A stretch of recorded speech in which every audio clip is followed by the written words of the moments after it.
दोस्तों, मैं अपने कमरे में सोया हुआ था कि तभी आधी रात को कुछ लोगों की आवाज सुनकर मेरी नींद खुल गई। मैंने खिड़की से झांककर बाहर की ओर देखा तो बाहर काफी सारे गांव के लोग अपने साथ एक थाली में दिया लिए कहीं पर जा रहे थे कि तभी रितेश अपने साथ थाली में 2 दिया लिए मेरे कमरे में आया और एकदम से मुझसे कहने लगा, यार शिवम, चल दिया लेके, इसे हमारे गांव के कुलदेवी के स्थान पर रख के लौटाएंगे। मैंने थोड़ी हैरानी से अपने दोस्त से कहा, अरे पागल है क्या, ये क्या बोले जा रहा है? अरे भाई, इतनी रात को दिया लेकर क्यों जाना है? मेरी बात पर रितेश ने कहा, ये सब बताने के लिए अभी वक्त नहीं है, तू जल्दी चल, अगर नहीं गया तो इसका अंजाम ठीक नहीं होगा। अरे ऐसी क्या बात है यार, अब तो मैं बिल्कुल भी नहीं जाऊंगा।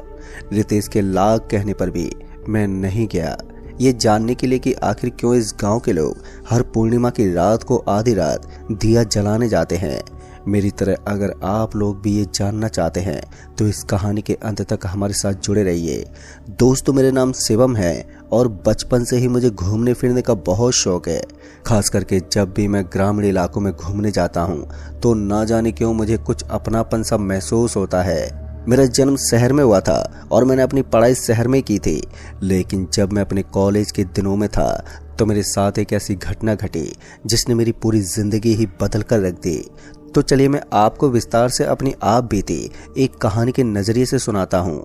दोस्तों, आज से तकरीबन 5 साल पहले मैं अपने कॉलेज के 2nd ईयर में था तो मेरी एक रितेश नाम के लड़के से कुछ ज्यादा ही गहरी दोस्ती हो गई थी। दरअसल रितेश उत्तर प्रदेश के ग्रामीण क्षेत्र से था। शायद इसी वजह से मेरी रितेश से इतनी गहरी दोस्ती हो गई क्योंकि मुझे गांव में घूमना उन दिनों बहुत ही ज्यादा पसंद था। तो मैंने रितेश के गांव घूमने जाने का फैसला किया, लेकिन रितेश मुझे अपने साथ ले जाने से थोड़ा हिचकिचा रहा था और जब मैंने रितेश से इसकी वजह पूछी तो उसने मुझे बताते हुए कहने लगा, मेरा गांव बहुत ही ज़्यादा पिछड़ा गांव है भाई, और वैसे भी तुम मेरे घर कैसे रह सकते हो? मैं एक गरीब किसान का लड़का हूँ और मेरे गाँव में तरह तरह के नियम है। रितेश की बात सुनकर मैंने थोड़े गुस्से में उससे बोला, देख भाई, यहाँ बात हमारी अमीरी गरीबी की नहीं है, बात है दोस्ती की। तू बता, मुझे अपने साथ ले जाना चाहता है या नहीं? मेरे इतना कहते रितेश मुझे अपने साथ अपने गांव ले चलने के लिए तैयार हो गया और अब हम दोनों लगभग 2 दिन के बाद ही रितेश के गांव पोखर बिंधा के लिए ट्रेन से रवाना हुए और लगभग 2 दिनों में ही हम रितेश के गांव पहुंच गए। मैंने अपने घर वालों से कहा था कि मैं गांव घूमकर कुछ ही दिनों में लौट आऊंगा। इस वजह से मुझे अपने घर की कोई भी चिंता नहीं थी। जैसे कि रितेश ने मुझसे बताया था कि वाकई में रितेश का गांव बहुत ही ज्यादा पिछड़ा हुआ है, तो मुझे इस गांव में आते ही अपने बचपन की यादें आ गईं जब मैं अपने नानी के गांव जाया करता था। खैर, इन यादों को समेट कर मैं अब रितेश के गांव में घूमने लगा। रितेश मुझे अपना गांव घुमाते हुए इस गांव के कुछ कायदे कानून के बारे में मुझे बता रहा था कि इस गांव में लोग हर पूर्णिमा की आधी रात को गांव के सभी मर्द पीपल के पेड़ के नीचे दिया जलाने जाते हैं।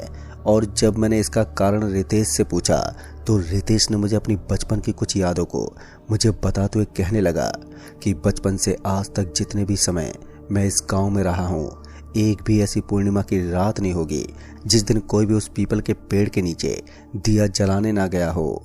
कहते हैं अगर किसी के घर कोई मेहमान भी आ जाए तो उसे भी उस पीपल के पेड़ के नीचे दिया जलाना होता है, वरना उसके साथ कुछ ना कुछ बुरा हो जाता है। दोस्तों, रितेश की बात सुनकर मैं एकदम से हंस पड़ा और उससे कहने लगा कि तू भी यार कैसी बात कर रहा है, ये सब अंधविश्वास है। आज के ज़माने में भी तो इन सब बातों पर यकीन करता है? मैं तो इन सब बातों को ज़रा भी नहीं मानता। हम ऐसे ही आपस में बातें करते हुए रितेश के घर लौटे। रितेश अपने माँ बाप का इकलौता लड़का था जिसका एक छोटा सा घर था जिसमें 4 कमरे मौजूद थे। शाम के तकरीबन 7 बजे तक हम घूम फिर के घर लौटे और रितेश की माँ खाना बना रही थी। भले ही रितेश थोड़े गरीब परिवार से था, लेकिन मुझे एक पल को भी रितेश के परिवार के लोग गैर महसूस करने ना दिया। रात के तकरीबन 8 बजे रितेश के माँ बाप, रितेश और मैं हम सब लोग खाना खाने बैठे और हमारे बीच गांव की कुछ बातें होनी शुरू हो गई। और बातों ही बातों में मैंने रितेश की माँ से एकदम से पूछा, आंटी जी, रितेश मुझे बता रहा था कि पूर्णिमा की रात को गाँव के लोग पीपल के पेड़ के नीचे दिया जलाने जाते हैं। मेरी बात पर रितेश की माँ ने मुझे जवाब देते हुए कहा, बेटा ये बहुत लंबी कहानी है, पहले तुम खाना खा लो, फिर मैं तुम लोगों को बताऊंगी। मैं अब चुपचाप खाना खाने लगा और मेरे बगल में बैठा रितेश मुझसे थोड़ी धीमी आवाज में बोला, तुम इस बारे में ना जानो तो ही अच्छा है। मैं इतना तो समझ गया था कि रितेश का गांव रहस्य से उलझा हुआ है।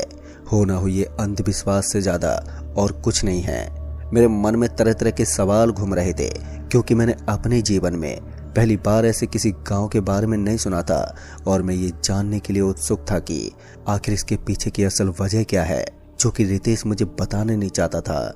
मैं मन ही मन ये सोच रहा था, रितेश भी यूं ही अंधविश्वासों पर यकीन कर रहा है। एक जगह पर बैठे और रितेश की मां ने इस गांव के इतिहास के पन्ने पलटना शुरू किया। रितेश के पापा अपने कमरे में सोने चले गए थे और रितेश की मां ने पूर्णिमा की रात को दिया जलाने के पीछे की वजह बताते हुए हमसे कहने लगी, जब मेरी नई नई शादी हुई थी और जब मैं इस गांव में पहली बार आई थी तो उस वक्त भी इस गांव के मर्द हर पूर्णिमा की रात को दिया जलाया करते थे। और जब मैंने इस बारे में अपनी सासू माँ से पूछा तो उन्होंने मुझे इस गांव के इतिहास का किस्सा सुनाने लगी। आज से तकरीबन सैकड़ों साल पहले हमारे इस गांव के मुखिया ने दरअसल अपने पुश्तैनी एक जमीन को खुदवाकर तालाब बनाने का निर्णय किया, क्योंकि मुखिया की एकमात्र वही जमीन काफी सालों से बंजर पड़ी हुई थी और इसी कारण से वो जमीन मुखिया के किसी काम नहीं आ रही थी। गांव के कुछ लोगों से इस बारे में काफी चर्चा करने के बाद सूरज भान नामक उस मुखिया ने अपने उस बंजर पड़ी जमीन को तालाब बनाने का निश्चय किया। लेकिन आने वाली एक बहुत बड़ी मुसीबत से अनजान ग्राम वासियों की इस बात की जरा भी भनक नहीं थी और अब उस बंजर खेत की खुदाई शुरू हुई।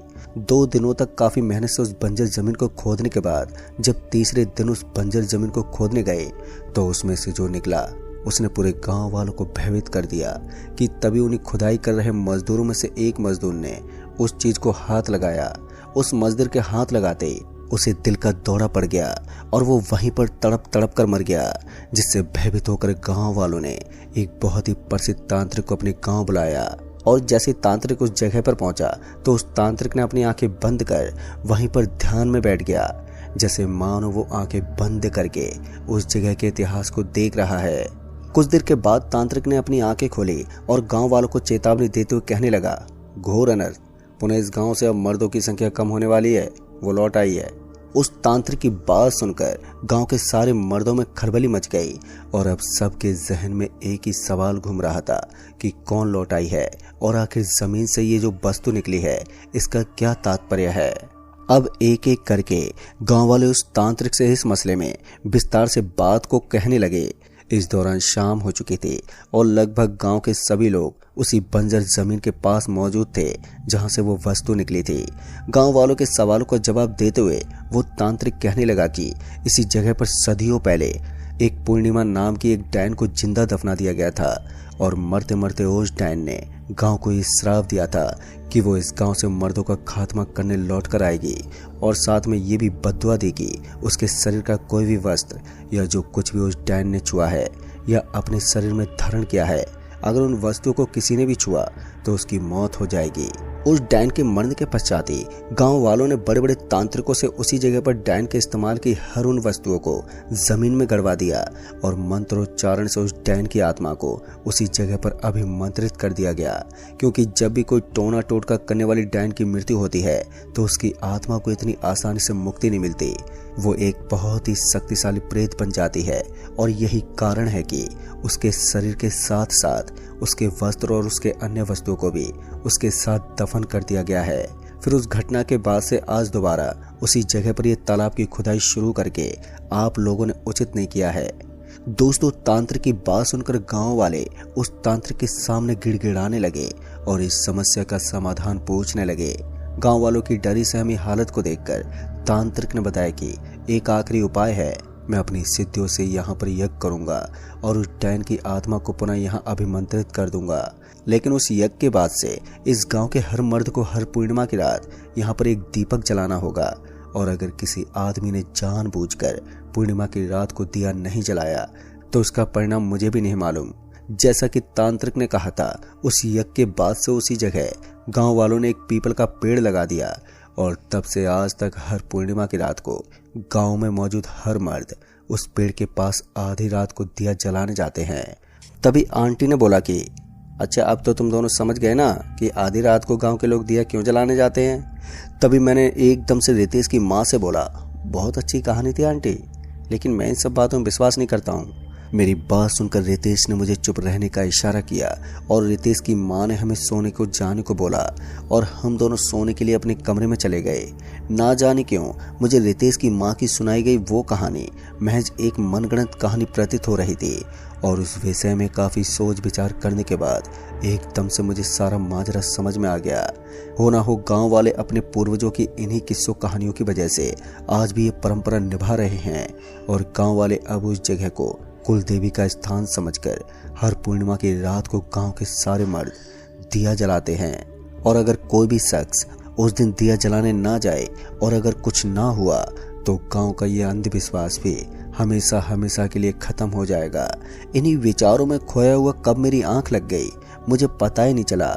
रितेश के गांव में कुछ दिन मेरे यूं ही गुजर गए और एक रात जब मैं अपने कमरे में सोया हुआ था कि तभी आधी रात को कुछ लोगों की आवाज़ सुनकर मेरी नींद खुल गई। मैंने खिड़की से झांककर बाहर की ओर देखा तो बाहर काफ़ी सारे गांव के लोग अपने साथ एक थाली में दिया लिए कहीं पर जा रहे थे कि तभी रितेश भी अपने साथ थाली में 2 दिया लिए मेरे कमरे में आया और एकदम से मुझसे कहने लगा, शिवम चल, आज पूर्णिमा की रात है, आज गांव के सारे मर्द दिया जलाने उसी जगह पर जाते हैं। मुझे बहुत ही जोरों की नींद आ रही थी और रात के तकरीबन 12 बज रहे थे।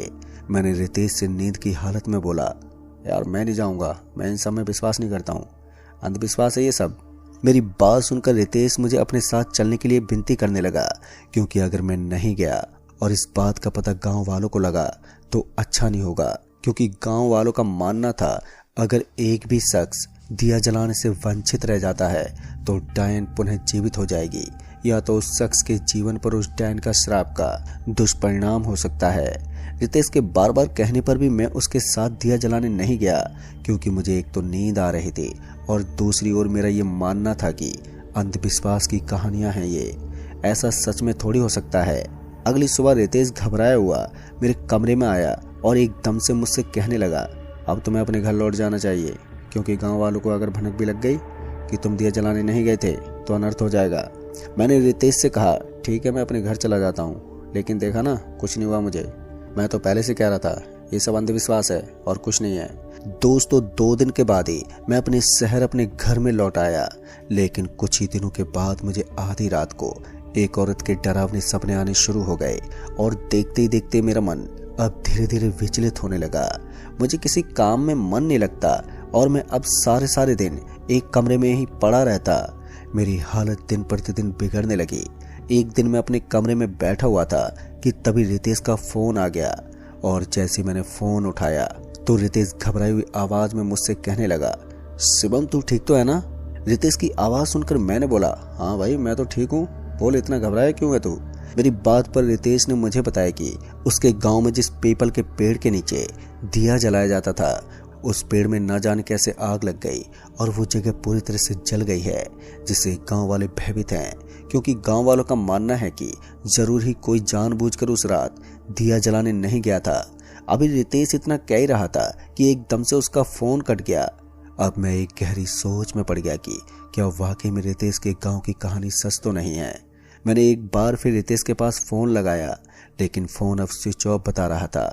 जैसे जैसे एक एक दिन गुजरते गए मैं और भी ज्यादा चिड़चिड़ा होता जा रहा था। ना मैं अब घूमने जाता और ना ही कहीं और मेरा जाने का मन करता। मानो ऐसा लग रहा था कि किसी ने मेरे शरीर को अपने बस में कर लिया हो और मुझे कठपुतली की तरह अपने इशारे पर नचा रहा हो। जब भी रात को मैं सोने के लिए अपने बिस्तर पर जाता तो मैंने दिन भर में क्या किया ये सोचकर मुझे पछतावा होता, और जैसे आधी रात होती तो मुझे उसी औरत की परछाई हर रात मुझे अपने सामने दिखाई देने लगती। मेरी हालत देखकर मेरे घर वाले एक दिन मुझे एक तांत्रिक के पास दिखाने ले गए और जैसे हम उस तांत्रिक के पास पहुंचे तो मैंने उस तांत्रिक से रितेश के गांव की सारी वाक्य सुनाई।